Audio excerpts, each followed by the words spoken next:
Je voulais aborder le sujet de est-ce que cette personne est la bonne personne pour moi en couple? J'ai des clientes qui viennent me voir pour l'accompagnement féminin et ça arrive quand même régulièrement que je me fais demander est-ce que tu pourrais vérifier avec le pendule si oui ou non cette personne-là est la bonne personne pour moi? Je donne jamais de réponse à ces questions-là parce que pour moi, c'est vraiment important l'autonomie de la personne, puis que la personne puisse apprendre à déceler en fait à l'intérieur d'elle c'est quoi le bon choix pour elle, puis de ne pas dépendre sur moi ou sur un outil extérieur à elle. Donc, ce que je lui dis dans ce temps-là, c'est écoute, c'est sûr que tu peux pas changer l'autre personne parce que, bon, on a tout essayé, hein, ça, dans des relations, des fois, quand ça convient pas, on va essayer de changer, de faire des suggestions, même des fois, on va se fâcher parce que la personne n'est pas comme on aimerait qu'elle soit. C'est sûr qu'on peut pas changer la personne, puis la personne notre partenaire a le libre arbitre sur ce qu'elle a envie ou pas de vivre. Qu'est-ce qu'on peut faire, par contre, c'est exprimer quelles sont nos envies. Donc, je vais suggérer aux femmes de s'asseoir avec un papier et un crayon et de voir à l'intérieur d'elles si elles sont vraiment la personne la plus importante au monde dans leur vie, à elles. Qu'est-ce qu'elles méritent? Qu'est-ce qu'elles s'autorisent et de quoi elles ont envie? Souvent, ça va être quelque chose qu'on se refuse ou qu'on on nie, par exemple, vivre une relation complice, vivre une sexualité complice, vivre une communication saine, vivre une complicité vraiment intime avec l'autre personne.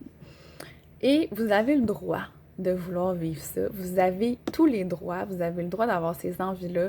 Vous avez le droit de désirer une sexualité saine. Vous avez le droit d'être entendu. Vous avez le droit de vouloir avoir un partenaire qui vous fait sentir belle. Et si c'est pas ça qui se passe, bien, vous avez le droit aussi de le communiquer. Pas avec des reproches, pas en insinuant que la personne est pas correcte ou fait pas les choses bien. Comme je disais, la personne a son libre arbitre puis elle est parfaite comme elle est. C'est juste que peut-être que ça vous convient pas ou que ça vous convient plus. Donc, je leur conseille de s'asseoir et d'écrire la relation de couple idéale qu'elles désirent. Et après ça, d'aller vers leur partenaire et de leur communiquer clairement.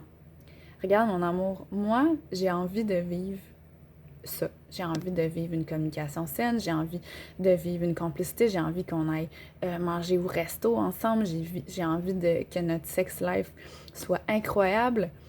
Et de voir après, la personne peut s'ostiner, peut réagir. C'est sûr que ça va faire réagir des choses probablement à l'intérieur d'elle si elle ne correspond pas à ce que vous désirez, puis que ça crée puis qu'elle a peur de vous perdre.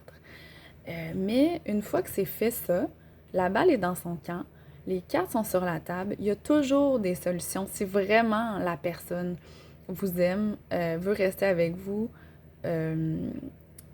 en fait, c'est pas vrai.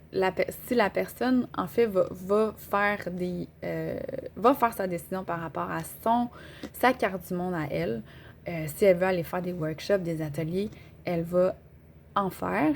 Mais si elle se dit, ben écoute, moi je suis bien comme ça, puis j'ai pas envie de changer, ben vous saurez au moins, ça va être clair que c'est pas la bonne personne pour vous. Et que peut-être la relation a besoin de finir.